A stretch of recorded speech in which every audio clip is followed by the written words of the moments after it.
Traveler? Paimon?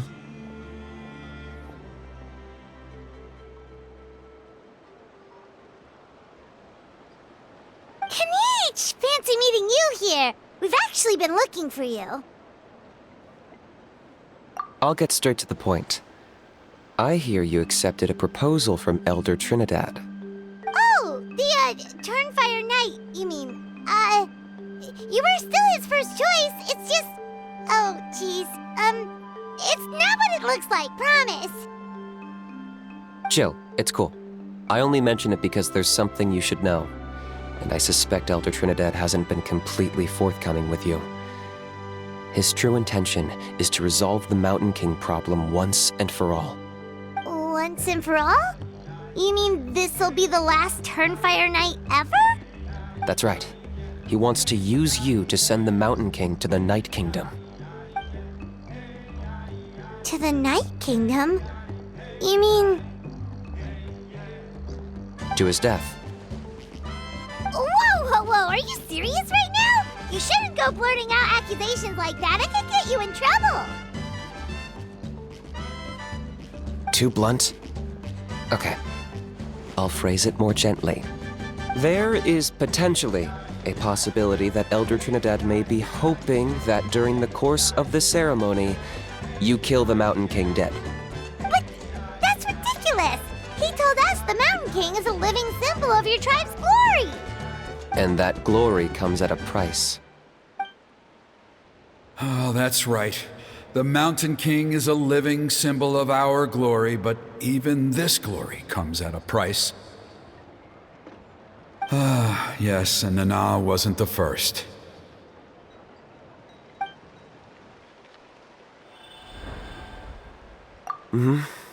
She likely won't be the last to lose her life either.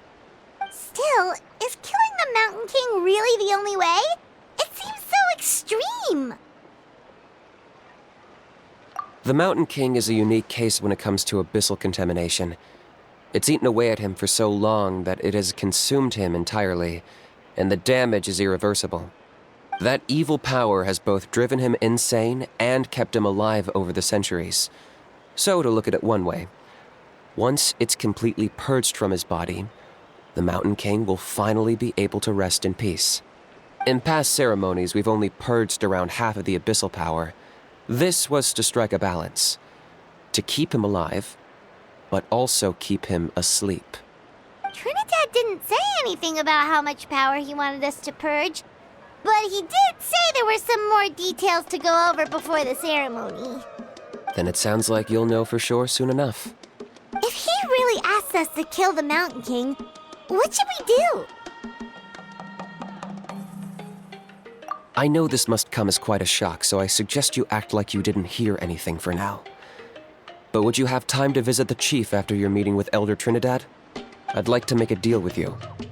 What kind of deal? One that comes at a very reasonable price. I'm sure you have plenty of other questions, but we can talk more later.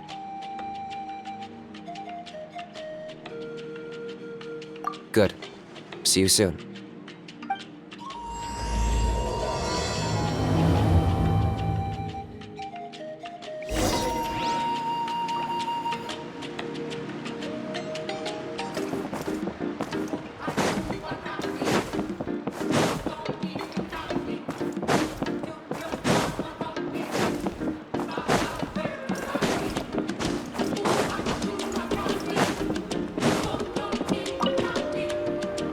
Ah, mighty Outlanders, you have returned. Did you have a good rest? It was, pretty good, yeah. Glad to hear it. Things are progressing very smoothly on my end. Many of the elders have heard of your heroic deeds, including the chief. They all speak very favorably of you. There are still those who insist that the ceremony should be performed by the bearer of the Malipo name. But they're just stuck in the past. We need to move with the times. Plus, Kinich doesn't want to do it anyway. Exactly. So, now, it's time for us to discuss the finer details of the ceremony. We covered the fire lighting part of the proceedings yesterday. The next part is the purification of the Mountain King. It's quite simple. You just need to use the sacred flame. We've done it plenty of times before, and it's always very routine. I'm sure you won't have any problems. One point I'd like to stress, though, is that you need to burn away as much of the abyssal energy as you possibly can. The more we dispel, the longer the Mountain King will remain asleep. Asleep, huh? Precisely. In previous years, the Flamebearer has often been unable to dispel a sufficient amount of abyssal energy. That's the only reason why we have to perform the ceremony on a regular basis. But I understand that you have a lot of experience fighting against the Abyss, and you seemed to wield the sacred flame quite effortlessly yesterday. With your help, I'm optimistic this time we can dispel all the remaining abyssal energy from the Mountain King's body, freeing us from this ever-looming threat for many years to come. Traveler? So this doesn't faze you at all, huh? You clearly have a lot of confidence in yourself. If that's all you really need to know, the ceremony's in 3 days. I'll come and fetch you when we're ready. In the meantime, feel free to take a look around our settlement. It would mean a lot to the elders if you got to know some of our people. And if you wouldn't mind helping them out with a few errands here and there, that would be even better. So now we have extra errands to run?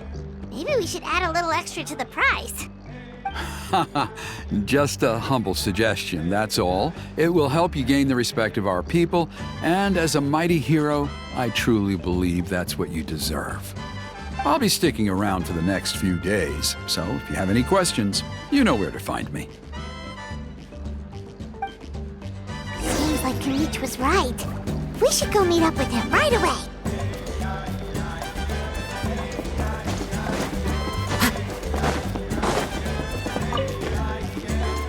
Huh, you're here. Kinich! Elder Trinidad said that... I can tell. It's written on your faces. Is that the Traveler in Paimon? Forgive me for not being there to welcome you on your arrival. That should have been my duty as chief. Hello, Chief Waina. I only heard the news from Trinidad yesterday, so I asked Kinich to invite you over for a quick chat.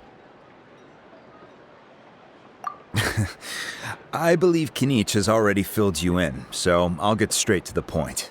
Firstly, I fully endorse your appointment as flame bearers for the upcoming Turnfire Night. However, I would like to request that you take steps to ensure the Mountain King's safety.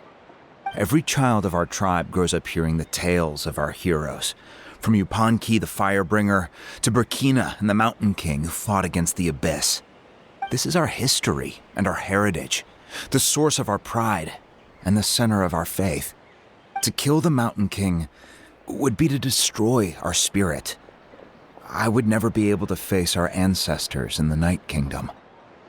Nana's death was a great tragedy, and I do not blame Trinidad for the actions he has taken. Nevertheless, I cannot allow any harm to come to the Mountain King. The very roots of our identity are at stake. My honored guests, please give this matter your serious consideration.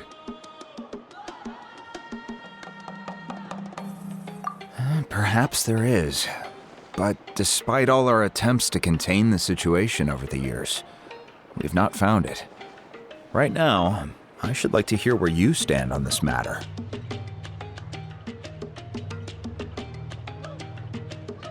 Though I sense that your mind is not yet made up, I'm still comforted by your words. There are 3 days left before the ceremony. I hope they will bring you clarity. So, Kinich, earlier you were saying that... Let's walk and talk. I'll show you around the tribe. That works too. Paimon needs to get some air after this.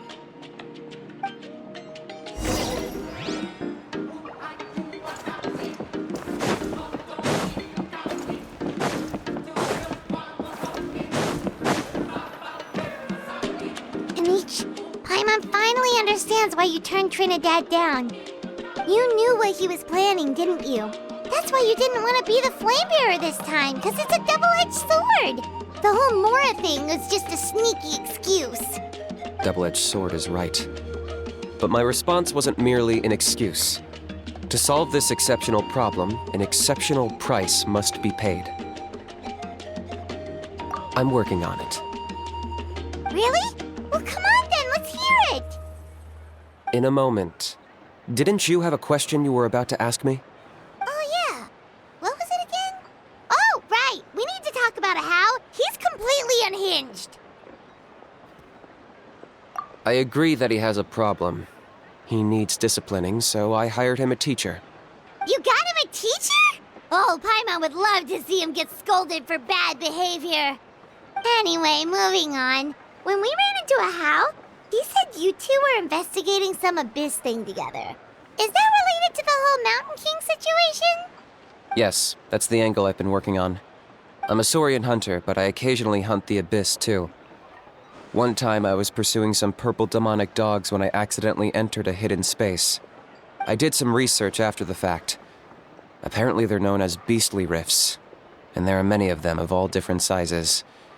That's where those purple dogs were coming from. So, if we can locate one of these beastly rifts, clear the monsters out, and move the Mountain King inside, he'd be able to continue living, but without posing a threat to the tribe. Whoa, that sounds kinda crazy. Would it really work? It's not without its risks, of course. There's a lot of unknowns in the equation. For instance, for all we know, a prolonged period inside the rift could make the Mountain King's condition worse. Still, we desperately need something like this, even just as a temporary measure. You've seen the conflict the issue is causing in our tribe for yourselves, and believe me, it's been a long time coming. The chief is adamant about keeping the Mountain King alive, whatever happens. Paimon can understand. It's less about the Mountain King and more about preserving your culture and heritage. Yes, but on the flip side, you've got people like Elder Trinidad, who is more concerned about protecting the people he cares about now and into the future. And he has every right to take that view. It's one thing to try and preserve the last remnants of a glorious past, but making your kin pay the price for it? No one can seriously tell them that's a fair trade. You're right. There's no easy answers here. Let's leave that to one side for a moment and assume we go with your plan. How do you actually intend to find one of these beastly rifts? Because at least in our experience, the dogs open the rifts when they want to attack us, not the other way around. I think I know a way. You have any better ideas? Not at the moment, but it just feels like using the power of the Abyss for our own ends isn't gonna end well. After all, the Abyss is what turned the Mountain King into a monster in the first place. People are gonna think you've lost your marbles. If it doesn't end well, then that's the price we pay. Everything in the world comes at a price. Even when Yupanquis, the Firebringer, stole the Turnfire, it cost him dearly. The Mountain King's erratic outbursts have brought tensions within the tribe to a boiling point. Unless this gets resolved quickly, everyone will be stuck in a stalemate. All right, so what's this deal you wanted to make with us? We're hardly experts on exploiting abyssal power. All I need you to do is keep people away from me. I'm getting harassed on a daily basis by people trying to convince me to be the flame bearer. I can't afford to waste all my energy dealing with them. If you help me out, there'll be a gift for you in return. Ooh, what kind of gift? Something well worth your while, I'd say. Just keep doing what you've been doing. Integrate yourself with the tribespeople, so everyone comes to terms with the fact that we have a new flame bearer. That way, I won't have an endless stream of people coming to beg me to join the ceremony, and I can focus on finding a way to summon the beastly rift. Then, when the day of the ceremony comes, we'll move the Mountain King into his new home. Still sounds pretty crazy. Even for a daredevil like you, that's dangerous. And even if it works, what if neither Chief Lina nor Elder Trinidad are happy with it? Have you thought about what you'd do then? At least the two of them would finally be on the same side of the issue. leaving only me on the opposing side. The tribe needs leaders like them far more than a Saurian hunter for hire like me. Can I take that to mean that we have a deal? For sure. And who knows, maybe we'll come up with an even better solution to all of this in the next couple of days. Great. Well, for the next couple of days, please spend some time among the tribe and lend a hand wherever you can. I'm sure everyone will be swept off their feet when they meet our new flame bearer. Good luck to us both.